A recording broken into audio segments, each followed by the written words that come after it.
En el volumen 21, número 4 de la revista Cold War History, publicado en diciembre de 2021, hubo un debate muy interesante en torno a los 30 años de la caída de la Unión Soviética, que dejó de existir en diciembre de 1991.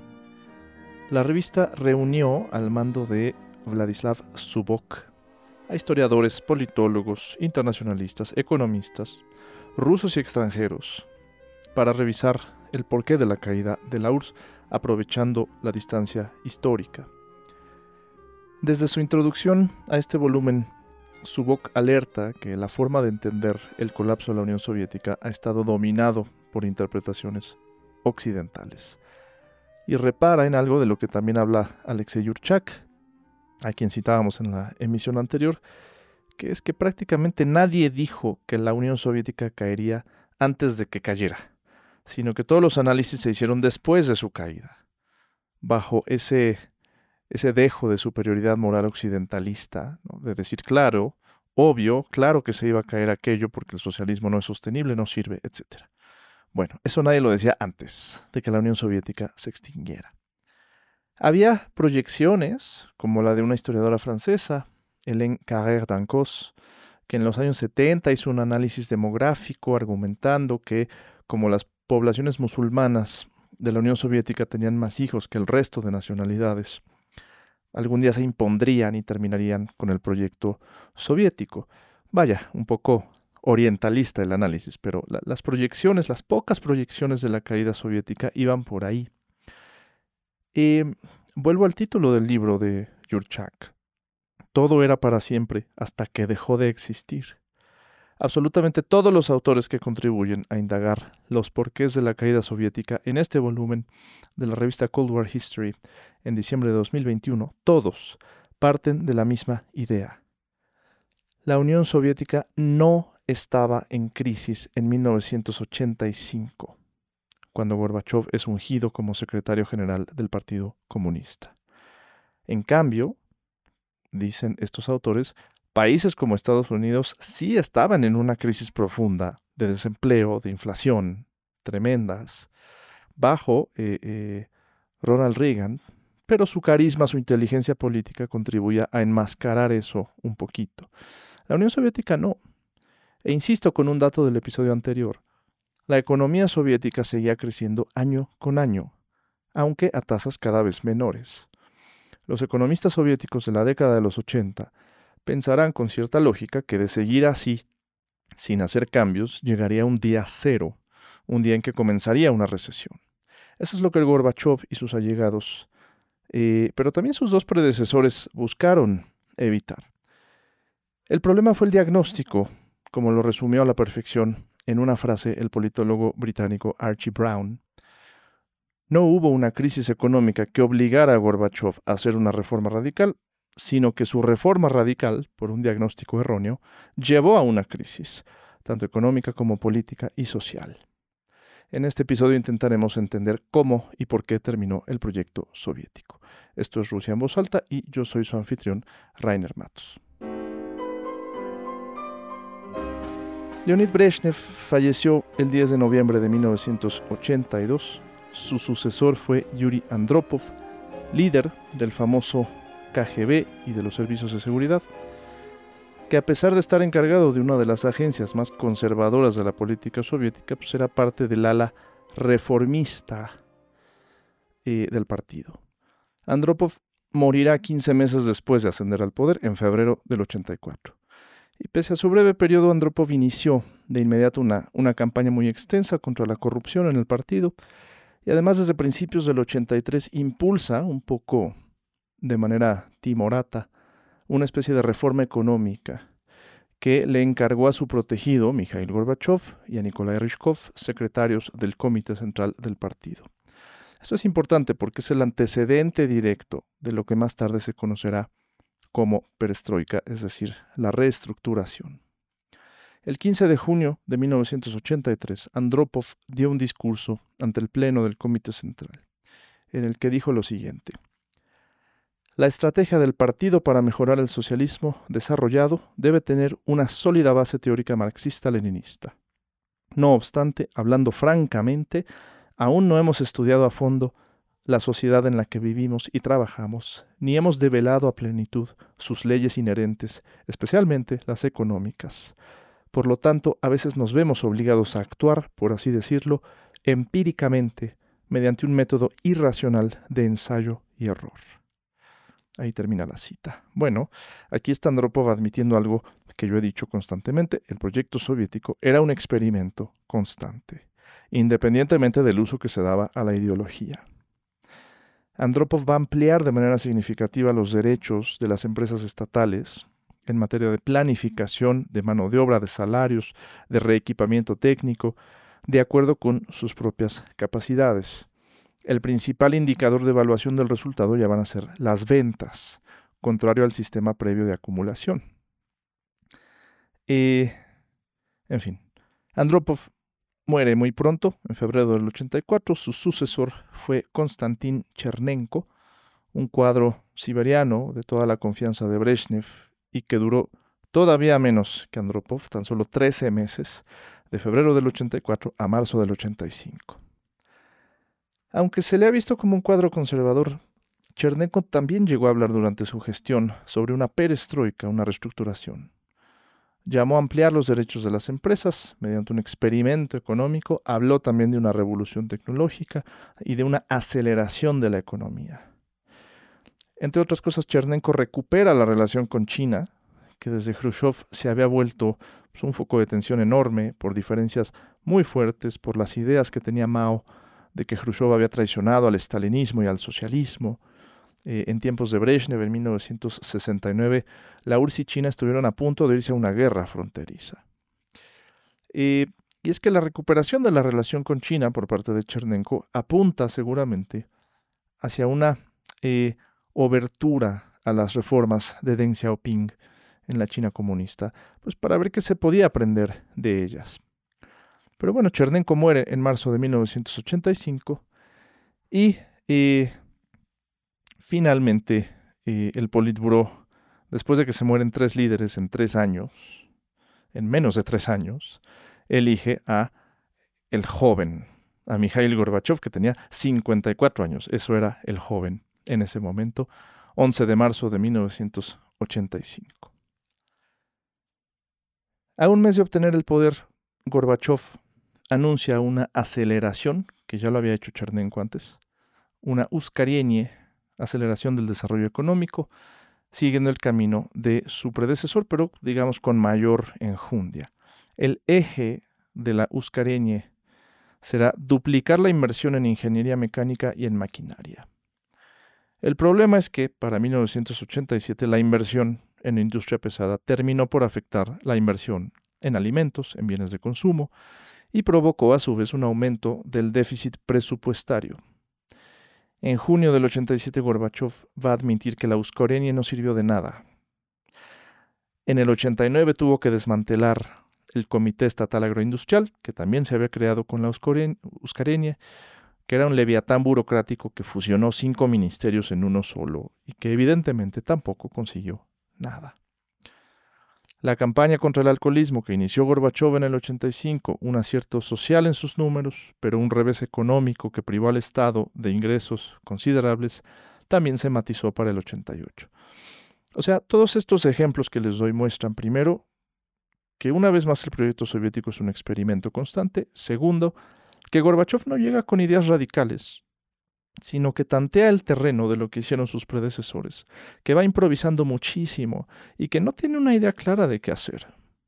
Encima, en 85-86 viene el desplome de los precios internacionales del petróleo, que le quita un mayor ingreso al Estado soviético y limita todavía más la importación de bienes de consumo.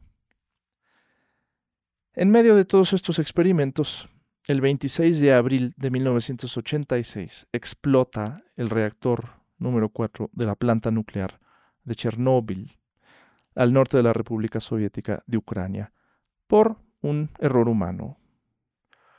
Los niveles de radiación fueron gigantescos, llegaron hasta Suecia por el aire, y de hecho, aunque esto ocurre en Ucrania, la República Soviética más afectada fue Bielorrusia, porque el aire se llevó la radiación hacia el noroeste.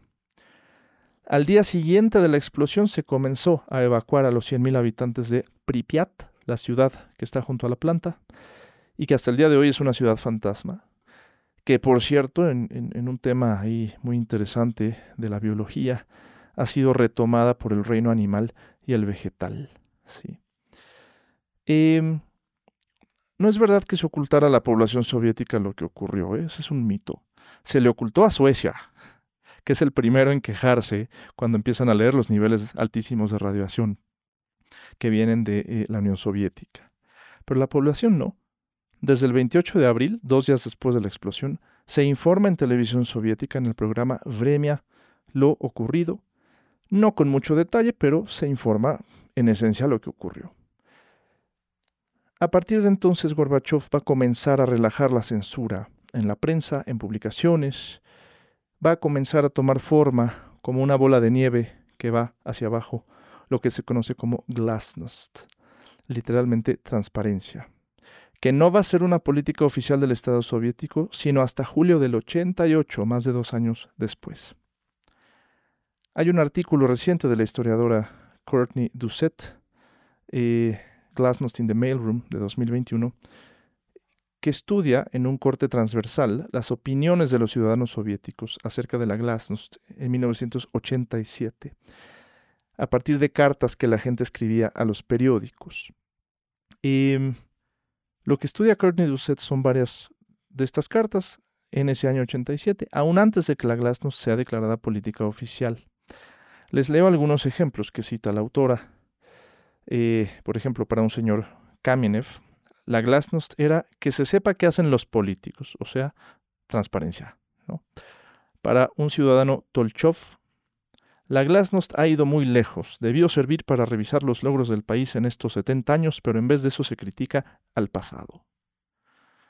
Una señora Vasilieva dice que la glasnost es una purga partidista, cito, y eso está bien, como las purgas de los años 30, se necesita una nueva generación de comunistas. O sea, la señora Vasilieva está loando las purgas estalinistas y está a favor de la glasnost porque se necesita una nueva generación de comunistas, ¿sí? No de demócratas liberales ni nada de eso, de comunistas, ¿sí? Otro señor de apellido Golovnin dice, necesitamos la glasnost, pero debe ayudar a la sociedad soviética, no dañarla. No se debe usar solo para desacreditar ideas. Quizás la inquietud más interesante que registra Doucet en estas cartas la manifiesta un señor de apellido Sarkisian, obviamente armenio, que escribe lo siguiente. La glasnost no debe entorpecer la disciplina partidista y la amistad de los pueblos. A ver, este señor es armenio. En 1987 está advirtiendo el señor Sarkisian que permitir a todo el mundo hablar de lo que quiera está llevando a que algunos grupos le suban el tono a la cuestión nacional, ¿sí? Este señor tendría voz de profeta. Al año siguiente, 88, empezarían los problemas entre las repúblicas soviéticas de Armenia y Azerbaiyán por el tema de Nagorno-Karabaj. Ahorita volveremos a eso. Pero bueno, noten ustedes las respuestas, ¿no?, que van en contra de esta teleología occidentalista de que el colapso soviético era inevitable, ¿no? Lo que dice Doucet es, de ninguna manera. O sea, muchísimos ciudadanos soviéticos en 1987 se están asumiendo como partícipes de un proyecto socialista pasado, presente y futuro. Estén de acuerdo con la glasnost o no. y muchos la están interpretando de manera radicalmente distinta a los académicos occidentales.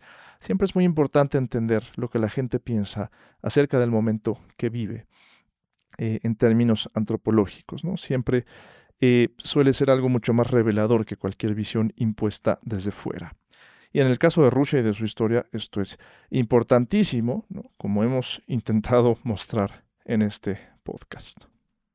Y bueno, de hecho la glasnost se convierte en política oficial en julio del 88, porque en marzo de ese año, en una de estas cartas, una química muy respetada, Nina Andreeva, miembro del Partido Comunista, escribió un panfleto contra la glasnost que se llama No puedo abandonar mis principios. Y decía Nina Andreeva en esta carta que el énfasis en las fallas del sistema no debe minar los grandes logros del estalinismo, ¿no? Que no es nada que no estén diciendo los otros ciudadanos que acabamos de citar, pero al ser miembro del partido, Andreeva sí tenía un público más amplio en un periódico que se llamaba Rusia Soviética, que era el diario del Comité Central del partido. Y bueno, fue tan debatido este manifiesto de Andreeva, del conservadurismo, en la primera mitad del año 88, que hasta se discutió en televisión y fue muy difundido. Gorbachov impulsó que se debatiera la posición de Andreeva, que estaba en contra de la glasnost, pero que irónicamente se estaba beneficiando de ella, ¿no? Y aunque esto se interpretó como meras patadas de ahogado de los estalinistas, en realidad en su manifiesto Andreeva dice algo así como, cito, junto con todo el pueblo soviético comparto la ira y la indignación por las represiones masivas que tuvieron lugar en las décadas de 1930 y 40, causadas por la dirigencia del partido y del Estado. Pero el sentido común protesta firmemente contra la monocromía de los acontecimientos contradictorios que ahora ha comenzado a prevalecer en algunos medios de comunicación. O sea, Andreeva está diciendo que no todo es blanco o negro, como la prensa, gracias a las libertades de la glasnost, lo está pintando desenfrenadamente, ¿no? Y al final, a partir de la discusión que generó esta carta de Andreeva, Gorbachov sí decide ya elevar la glasnost a política oficial en la 19ª Conferencia del Partido Comunista en julio de 1988. Ahora, a todo el periodo de Gorbachov de 1985 a 91 se le ha denominado perestroika, lo que en español representa una sinécdoque, nombrar el todo por la parte, ¿no? En realidad, perestroika, reestructuración, es un término que, insisto, ya venía de antes y que se refería específicamente a una reforma económica. Y de hecho la perestroika en realidad fueron 2 decretos económicos.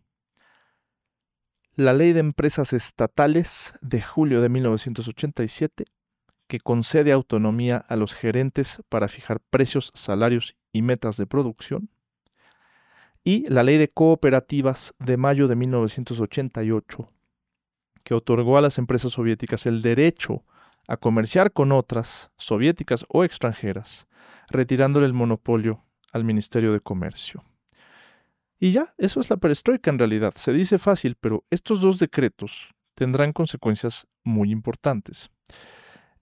Si me pusieron atención en el episodio anterior, se darán cuenta de que resulta evidente que esto cambia por completo la dinámica socioeconómica del proyecto soviético. ¿Se acuerdan de lo que hablábamos sobre las negociaciones cotidianas del socialismo, según Catherine Verder? Y bueno, la perestroika precisamente trastoca toda esta lógica. Esa negociación horizontal que se hacía en lo oscurito entre empresas ahora tiene base legal. Es parte de lo que decíamos la vez pasada. Gorbachov quiere legalizar lo que ya ocurría en la informalidad. Pero ahora entran también en esta ecuación compañías extranjeras y eso resultará en la entrada de dinero, de productos de fuera al mercado soviético de manera cada vez más común. Se rompe también, y esto es quizá más importante, la negociación vertical de los productores con el Estado, con esta nueva autonomía empresarial. Aunque el subsidio del Estado va a seguir existiendo, pero ya no condicionado a resultados o a un plan. Así que muchos políticos van a perder la protección que tenían sobre ciertas industrias.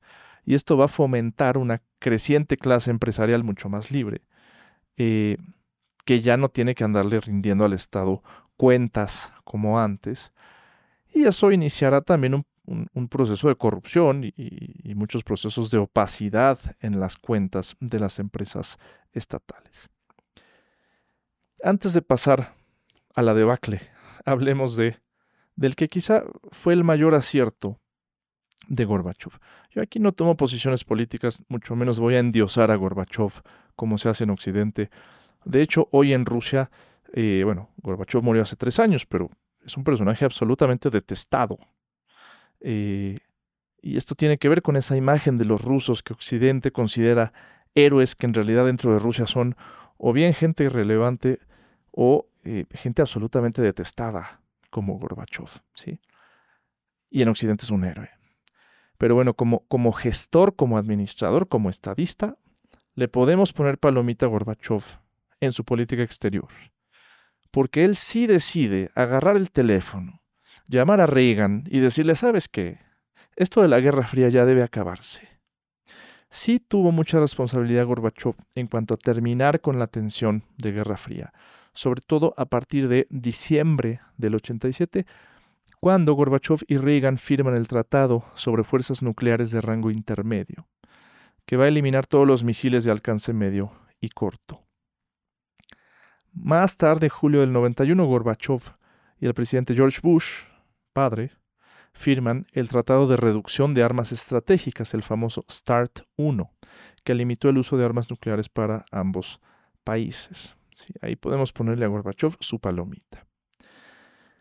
Por otro lado, Gorbachev va a desdeñar por completo a los países satélites socialistas de Europa del Este. Europa del Este ya empezaba a ser una carga por la ayuda soviética. Sí, desde el 81 Brezhnev incluso ya les había dicho que les iba a reducir en 10% las exportaciones de petróleo porque no pagaban, y en cambio el primer mundo sí pagaba. La Unión Soviética también estaba dando muchísima ayuda al tercer mundo, a Cuba, Angola, Etiopía, Corea del Norte, ¿sí? 78.000 millones de rublos entre 1982 y 86 se fueron en ayudas al tercer mundo. Pero bueno, volviendo a Europa del Este, para 1988 ya había protestas muy considerables en Polonia, en la Unión Soviética también, ahora iremos a eso, pero en Polonia por la muy difícil situación económica, en parte por sanciones estadounidenses.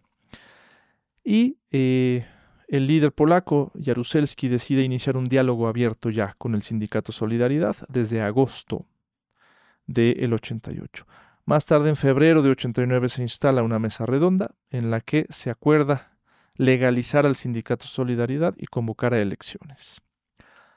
Jaruzelski lee correctamente que Gorbachev no va a intervenir en Polonia. Así que la elección en Polonia se da en junio del 89, arrasa Solidaridad y pues, el nuevo gobierno ya desmantelará el socialismo. Pasa lo mismo en Hungría, ¿no? Después de los eventos en Polonia, Hungría dice, vamos a hacer un formato de mesa redonda con la oposición, y pasa exactamente lo mismo en agosto del 89. Más tarde ya las protestas en Bulgaria, Checoslovaquia, en Alemania del Este, van a llevar a que los partidos comunistas locales elijan líderes reformistas que van a liderar sus propias transiciones. Todavía hasta diciembre del 89, el presidente Nicolae Ceausescu en Rumanía seguía en el poder, pero va a ser ejecutado por un tribunal militar improvisado. El 9 de noviembre del 89 es derribado el muro de Berlín en medio de las protestas en Alemania, que fue pues, el símbolo visual más importante de este nuevo momento histórico. Tan en serio se tomó Gorbachev este asunto, que de inmediato empezó a negociar con Estados Unidos y con Alemania Occidental pues, la inminente reunificación alemana de 1990. Para ese momento la URSS ya tiene serios problemas económicos, ya está en recesión, y esta decisión se toma a cambio de créditos, ¿sí? De Occidente y de la promesa de James Baker, el secretario de Estado de Estados Unidos, de que la OTAN absorbería a Alemania del Este en una Alemania reunificada, pero ya no se iba a ampliar más al este, ¿sí? Y con una ingenuidad absoluta, Gorbachov aceptó el nuevo estado de cosas. Hoy sabemos que pues, la cosa no fue así. El último año de crecimiento económico en la URSS fue 1989. A partir de 1990 inicia una recesión, algo no visto desde la Segunda Guerra Mundial. Era muy claro que la perestroika no estaba funcionando, pero Gorbachov decide seguir adelante. Ya cuando había anunciado la Glasnost en la 19ª conferencia del Partido Comunista en julio del 88, también anunció allí la política de democratización del partido, sin mucha idea realmente de qué hacer para variar. ¿No? Gorbachov crea una estructura legislativa muy compleja, el Congreso de Diputados del Pueblo, en diciembre del 88. Se aprueba una nueva ley electoral con un Congreso de 2.250 delegados, de los cuales 2/3 partes se elegirían libremente y 1/3 lo retendrían organizaciones del partido. Este Congreso, a su vez, tenía que elegir a 542 diputados que conformaran un nuevo Soviet Supremo, renovable cada 5 años. Entonces era complejo este asunto, pero bueno, en marzo de 1989, antes que en el resto de países socialistas de Europa Oriental, la Unión Soviética tuvo una elección parlamentaria, la primera en la cual ya se podía elegir a más de un candidato por distrito. Y con buena recepción, acudía a votar casi el 90% de los electores, ¿sí? Solo se permitió participar al Partido Comunista con varios candidatos por distrito, a sus asociaciones afiliadas, pero también a candidatos independientes. 87% del voto fue para candidatos partidistas, 13% para independientes. Entre estos últimos estaban, por ejemplo, miembros de organizaciones nacionalistas de la periferia, como los Frentes Populares de las repúblicas soviéticas de Lituania, de Estonia, que dominaron las elecciones en sus repúblicas. Por ejemplo, de los 42 escaños asignados en el Congreso de Diputados del Pueblo para Lituania, en 36 vencieron los nacionalistas lituanos, ¿sí? En un distrito de Moscú ganó con 89% del voto Boris Yeltsin como independiente. Yeltsin era un personaje que Gorbachov se trajo de la región de Sverdlovsk, donde era gobernador, a gobernar Moscú en 1985 y por ende al Politburó también, por su currículum reformista. Pero Yeltsin pronto se va a convertir en un dolor de cabeza para Gorbachov, al grado de que lo expulsa de la alcaldía de Moscú y del Politburó en noviembre del 87. Yeltsin comienza a construirse esta imagen muy positiva, con un populismo ahí muy contundente, viajando en metro como alcalde de Moscú, hablando en el lenguaje de la gente común, etc. Y en torno a la figura de Yeltsin se comienza a formar un grupo político, ya no reformista, sino ya radical, que quería llevar las reformas mucho más allá. Y bueno, además de todo, en sintonía con los eventos de Europa del Este a lo largo del 89, en algunas zonas de la Unión Soviética comenzaron a surgir varias protestas en la segunda mitad del 89, pero ya venían desde el 86. Ya desde diciembre del 86 habían comenzado algunas protestas en Riga, capital de la República Soviética de Letonia. En el mismo mes en Almaty, la capital de la República Soviética de Kazajstán, hubo protestas contra la decisión de Gorbachov de remover al líder de Kazajstán, que era un étnico kazajo, y lo sustituyó por un ruso. Murieron incluso algunos centenares de estudiantes kazajos en estas protestas. Desde octubre del 87 comienzan manifestaciones en esta República Soviética Autónoma de Nagorno-Karabaj, una región que físicamente se encontraba dentro de la República de Azerbaiyán, pero donde más del 90% de la población eran armenios. Estas protestas exigían que Nagorno-Karabaj, con su mayoría armenia, pasara a ser parte de la República de Armenia, aunque se encontraba físicamente fuera de ella. En febrero del 88, la Asamblea de Nagorno-Karabaj vota a favor de esta unificación con Armenia, y esto va a producir brotes de violencia entre armenios y azeríes en varias partes de Azerbaiyán. La solución de Gorbachov es sustituir a los líderes de Armenia y Azerbaiyán, ¿sí?, por cuadros nuevos, pero obviamente esto solo consigue que los nuevos líderes sucumbieran a las presiones nacionalistas que comenzaba a ver en sus repúblicas, sobre todo en Armenia. El terremoto de diciembre del 88 en Armenia, que mata a decenas de miles de personas, va a contribuir mucho a esta sensación de victimismo, ¿no?, en el creciente nacionalismo armenio. En la segunda mitad del 88, Gorbachov también reemplaza a los líderes de Estonia, Letonia y Lituania, con cuadros más reformistas. Y pues, otra vez lo mismo, llega un nuevo líder, ya hay un problemón, entonces pues, hay que hacer concesiones ante el problemón, ¿no?, concesiones a los frentes populares nacionalistas. Y estos nuevos líderes van a restituir algunos símbolos, ¿no?, pre-soviéticos, como las banderas, los himnos nacionales, locales, etc. Así que bueno, todas estas tendencias se van a hacer sentir en las elecciones legislativas de marzo del 89 en toda la Unión Soviética. Y a partir de esta legitimidad, las protestas van a empezar a cobrar un mayor auge en varias zonas de la URSS.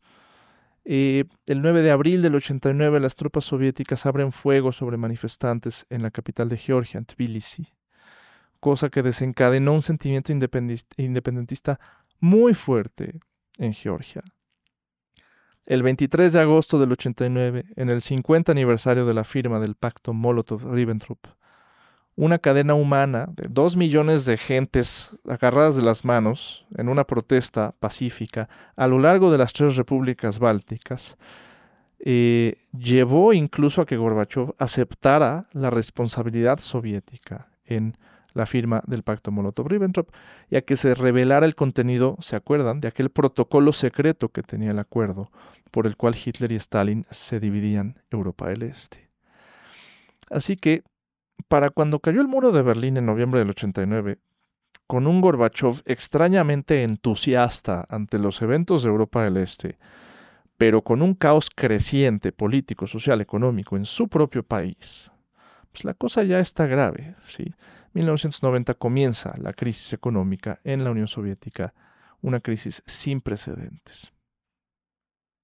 En ese año se aprueban elecciones parlamentarias en cada una de las repúblicas soviéticas, bajo la idea de descentralizar la política, tener un verdadero federalismo. ¿Y acaso era una forma en que Gorbachov ya buscaba descargar al gobierno de todos los problemas? ¿Sí? Entre febrero y octubre de 1990 tuvieron lugar elecciones en cada una de las 15 repúblicas soviéticas, con resultados interesantes. En 4 de ellas ganaron claramente los nacionalistas, en Estonia, Letonia, Lituania y Georgia. En Moldavia triunfó la facción independentista también, aunque no era nacionalista, sino más bien lo que querían los moldavos era reincorporarse a Rumanía, ahora que había caído el socialismo en Rumanía. En Armenia la cosa estuvo más pareja, los comunistas obtienen una ligera mayoría. Y en las otras 9 repúblicas, incluyendo a Rusia y Ucrania, los partidos comunistas obtuvieron una mayoría contundente. Ahora, esto no quiere decir que fueran comunistas conservadores, sino más bien eran cuadros que no vislumbraban una independencia de sus repúblicas, ¿sí?, y que eran más o menos reformistas según el caso. En la República Soviética de Rusia, Boris Yeltsin, ganó su segunda elección al hilo y fue elegido como presidente del Parlamento ruso, lo que lo convirtió en líder de facto de la República Rusa.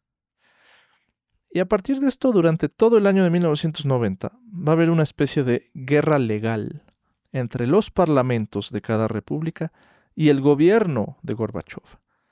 Entonces, cada parlamento buscaba lagunas jurídicas para que las leyes de cada república tuvieran primacía sobre las leyes de la Unión. En distintos momentos, las 15 repúblicas soviéticas se van a declarar soberanas, con miras a un federalismo real. Soberanía no implica independencia. Sí. Y aquí es donde empieza también este traslape institucional muy confuso para la población entre Gorbachov y Yeltsin. A ver, mucho ojo, Yeltsin es solo uno entre 15 dirigentes de las repúblicas soviéticas, ¿sí? Pero su presencia, el hecho de que los poderes tuvieran sede en Moscú, al ser Rusia la república soviética más grande y poblada de todas, pues obviamente esto le da un halo de autoridad creíble frente a un Gorbachov cada vez más débil. Por ejemplo, una huelga de mineros que estalla en 1990 en el Kuzbás, en Siberia, que había exigido a Gorbachov pues, mejorar salarios, arreglar la situación ante la crisis económica. Gorbachov no logra resolver eso. Los mineros del Kuzbás le dicen a Yeltsin, usted sí nos lo puede resolver, y Yeltsin les dice, sí señor. Yeltsin va a negociar con ellos exitosamente. O sea, el gobierno ruso, no el soviético, les resolvió su inquietud, ¿sí? Y al mismo tiempo Yeltsin va a estar rodeado de figuras nacionalistas rusas, y al mismo tiempo también de los sectores más liberales, más radicales liberales, democráticos, ¿sí? Y había cosas raras, o sea, Yeltsin, por ejemplo, manda el mensaje a los países bálticos de que apoya su independencia, la independencia de Estonia, Letonia y Lituania, ¿no? Mientras que Gorbachev, también desde Moscú, envía tropas a Lituania y a Letonia a calmar las protestas que inician ya para 1991. O sea, las señales que venían de Moscú para todo el mundo eran mixtas, era muy raro, se prestaba una confusión enorme en toda la URSS. Hay un traslape institucional ahí considerable. Al iniciar 1991, la situación económica y política se va a agravar todavía más. Y ante esta situación, Gorbachev toma una decisión sensata para ese momento. Pero bueno, es una sensata por todas las, una de cal por todas las de arena, ¿no? En su caso. Gorbachev decide llevar a cabo un plebiscito el 17 de marzo de 1991 para preguntarle a la población en cada república si desean continuar siendo parte de la Unión Soviética o no. Las 6 repúblicas más intransigentes para este momento, Estonia, Letonia, Lituania, Georgia, Armenia y Moldavia, boicotearon el referéndum, no participaron, no lo permitieron en sus repúblicas. En las otras 9 repúblicas sí se aprobó el referéndum. Y esto es importantísimo. Esas 9 repúblicas soviéticas votaron abrumadoramente, desde Ucrania con el 71% hasta Turkmenistán con el 98%, por permanecer en la Unión Soviética, pero con autonomía. Este referéndum fue un triunfo para Gorbachev, su último triunfo, podríamos decir el único, ¿sí? Los resultados del plebiscito le permiten a Gorbachev cierto margen de maniobra, ¿no? Aquí está el pueblo, la mayoría de los ciudadanos soviéticos diciendo que se quieren quedar en la Unión Soviética, ¿no? Cierto margen de maniobra, al menos en esas 9 repúblicas no independentistas. Entonces la situación después de este referéndum, en abril, mayo, junio del 91, pues era interesante porque parecía que la Unión Soviética iba a sobrevivir, reformada, con un federalismo real, con el pendiente de ver qué pasaba con las 6 repúblicas independentistas. Pero bueno, Gorbachev logra negociar con los líderes republicanos el llamado programa de los 500 días para hacer una transición a una economía de mercado descentralizada. Pero también, más importante, Gorbachev negocia que se firme un nuevo tratado de la Unión, que reemplazara al documento fundacional de la URSS, al tratado que creó la Unión Soviética en diciembre de 1922. Entonces, la firma de este nuevo tratado se fija para el 20 de agosto de 1991, que entre otras cosas cambiaría el nombre del país a Unión de Repúblicas Soviéticas Soberanas. Es importante decir que Boris Yeltsin, que era un político muy sagaz, decidió llegar a la firma del Tratado de la Unión con una legitimidad renovada y se le ocurrió llevar a cabo una elección presidencial en la República Rusa el 12 de junio del 91, que ganó con más de 58% de los votos. Entonces llegaba con mayor legitimidad, ¿no? Y dicho este paréntesis, pues la firma del Tratado de la Unión tendría lugar el 20 de agosto del 91. Y bueno, pues 2 días antes, el 18 de agosto, los comunistas conservadores finalmente se decidieron a actuar. Llevaron a cabo un golpe de Estado o un intento de golpe de Estado con ayuda de instituciones conservadoras, del KGB, etc. Van a arrestar a Gorbachov en su casa de campo, en Crimea. Gorbachov estaba de vacaciones, o sea, el país se le está cayendo a pedazos y Gorbachov está de vacaciones. Bueno, ahí lo voy a dejar. Pero toman el poder pues un grupo de comunistas conservadores en Moscú, nombran como presidente al segundo de a bordo de Gorbachov, que era Gennady Yanayev. Toman la torre de televisión de Ostankino, ¿no?, en Moscú. Anuncian que un comité de emergencia va a tomar las riendas del gobierno porque Gorbachov está enfermo, ¿sí? Y llaman a la población a guardar la calma y a esperar noticias. Yeltsin, cuando se entera que Yeltsin también está en su casa de campo a las afueras de Moscú, cuando se entera Yeltsin de esto, Yeltsin llama a la población a no creer en esto, a restaurar a Gorbachov, porque él sabe que Gorbachov en realidad está arrestado. Llama a que Gorbachov sea restituido y a que estas nuevas autoridades dejen el poder, y Yeltsin dice esto es un golpe de Estado. Y Yeltsin llama a la población a salir a la calle de manera pacífica a resistir el golpe, a oponerse al golpe. El 18, el 19, el 20, el 21 de agosto de 1991, la gente sale a la calle. Yeltsin llega al edificio de gobierno de la República Rusa, la llamada Casa Blanca. Se sube a un tanque. Yeltsin habla por teléfono con varios mandos militares, policíacos. Logra que no todo el mundo esté a favor del golpe de Estado. De hecho, logra que la mayoría no esté a favor del golpe de Estado. Y para el día 22, 5 días después de iniciado el golpe, los golpistas dejan las armas y pues liberan a Gorbachov y admiten que fallaron. Esto ocurrió el 22 de agosto de 1991. Gorbachov regresa en avión a Moscú, es recibido, de inmediato va al Parlamento y Yeltsin le espeta en la cara, ¿no? Lo pueden ver en video, porque todo esto ya gracias a la Glasnost se televisaba.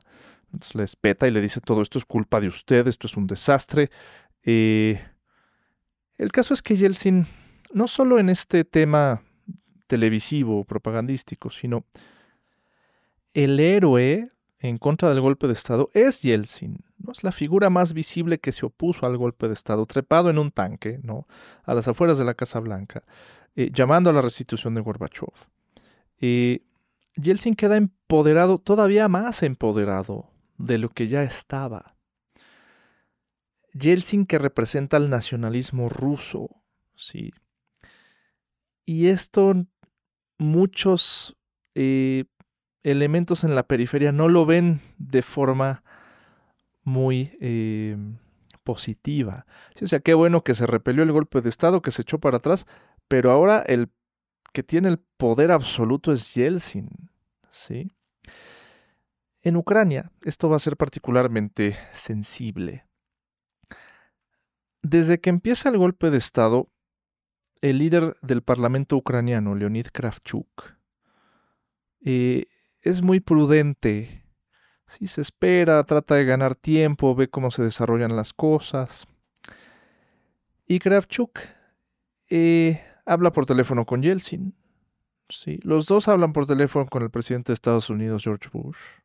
Todo esto lo relata un historiador ucraniano, Serhiy Plokhy, en su libro El último imperio, los días finales de la Unión Soviética, capítulos 8 y 9, léanlos. Y básicamente lo que dice Plokhy es que Leonid Kravchuk, líder del parlamento ucraniano, que es parte de la rama comunista moderada, pues intenta ganar tiempo, ¿no?, en lo que corre el golpe de Estado, en lo que vemos si es fructífero o no es fructífero, ¿no? Porque Yeltsin le dice no reconozcas a esta gente, ¿no? Y Y es muy interesante este momento porque Kravchuk pone al parlamento ucraniano a debatir el asunto para ganar tiempo. Y una vez que termina el golpe, sí, de inmediato, o sea, el intento de golpe de Estado y el hecho de que haya fallado fue traumático en toda la Unión Soviética, ¿sí? Fue como ya el golpe final, literalmente, de esto ya se acabó. Fue muy volátil lo que se pensaba de un día a otro, literalmente, antes y después del golpe fallido. Entonces, Kravchuk empieza a liderar ahí, en el Parlamento ucraniano, a la facción moderada. Y los nacionalistas ucranianos que ya habían ganado sus elecciones, que ya tenían escaños en el Parlamento ucraniano, llaman a votar por la independencia. Y Kravchuk, todo esto lo dice Sergei Plokhý, que lo entrevistó, de hecho, a Kravchuk.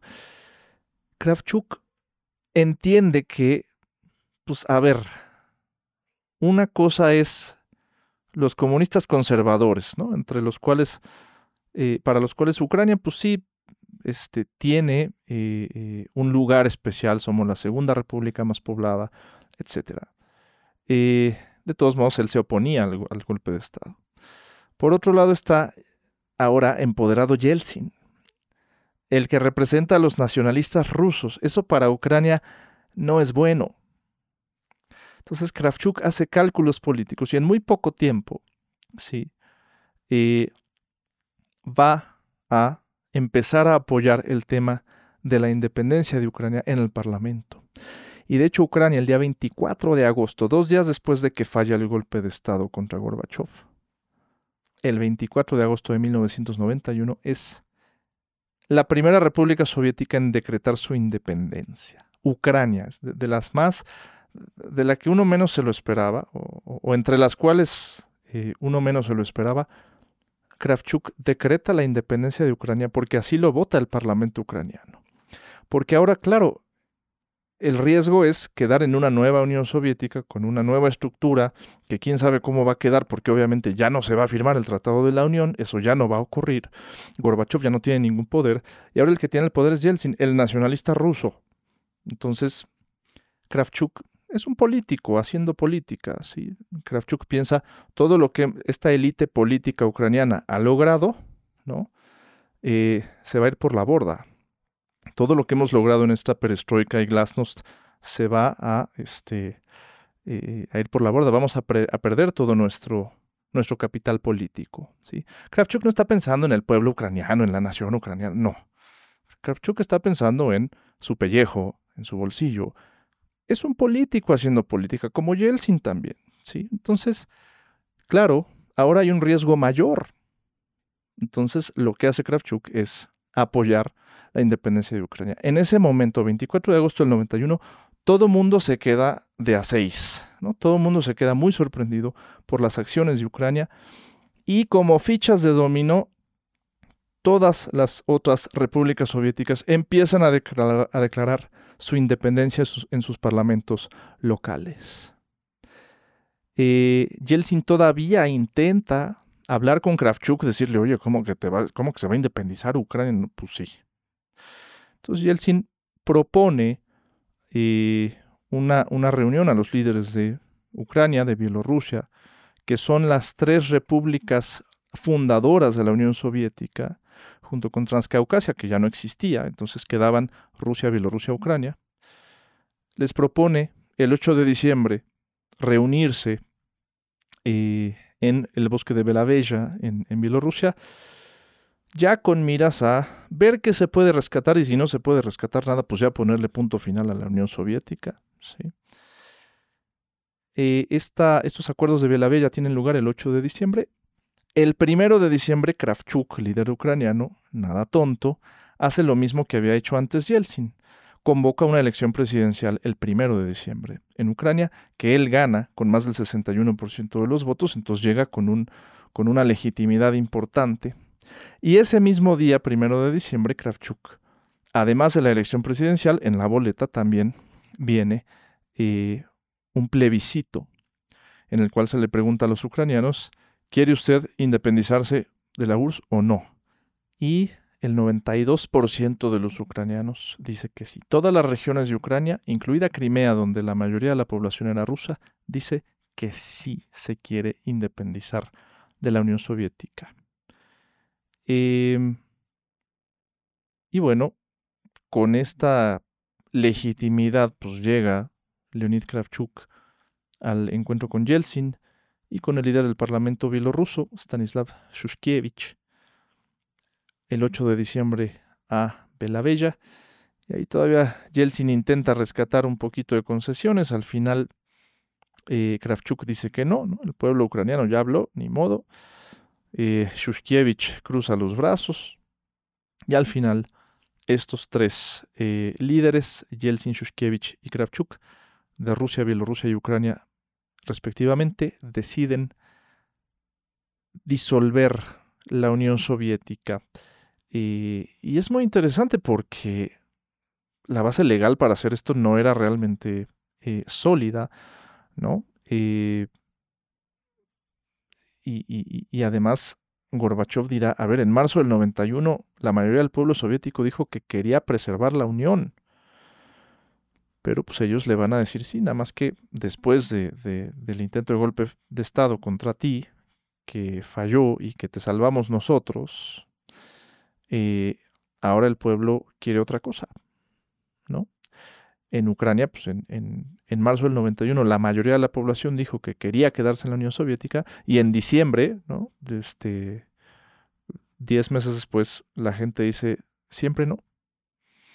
Y todo esto se debe al golpe de Estado fallido, ¿no? Esto cambia por completo, es un punto de inflexión brutal. Y ya de fines de agosto a fines de diciembre del 91, lo único que hay es, pues, negociaciones para ver qué va a ocurrir, ¿no? Con presupuestos, con dineros, con los militares, con las bases, con las armas nucleares, etcétera.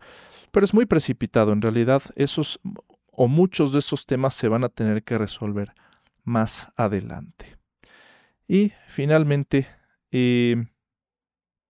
la Unión Soviética se va a disolver oficialmente el 25 de diciembre de 1991 y pues van a surgir 15 nuevos países: Estonia, Letonia, Lituania, Georgia, Armenia, Azerbaiyán, Bielorrusia, Ucrania, Rusia, Kazajstán, Uzbekistán, Turkmenistán, Tayikistán y Kirguistán. De esa forma termina el legado soviético de manera improvisada, de manera accidentada, ¿sí? Cuando en marzo del año 91 todavía la mayoría de la población decía nos queremos quedar en la Unión Soviética reformada y todo, con autonomía plena, federal, etcétera, pero para diciembre aquello se acabó. Ya me extendí mucho, pero me interesaba que quedaran claros los porqués y los cómo de la caída de la Unión Soviética. Creo que se justifica la longitud de este episodio y dejé deliberadamente la recomendación musical de hoy para el final. Sin más preámbulo, se trata de el inicio de las variaciones en torno a la obtención de un hogar de 1990 del compositor ruso nacido en Ucrania, Leonid Desiatnikov. Me parece que el título de la obra está sujeto a interpretación y así lo dejaré, pero creo que queda bien con lo que hemos relatado hasta aquí. Interpretan Boris Andrianov y Alexei Garibol.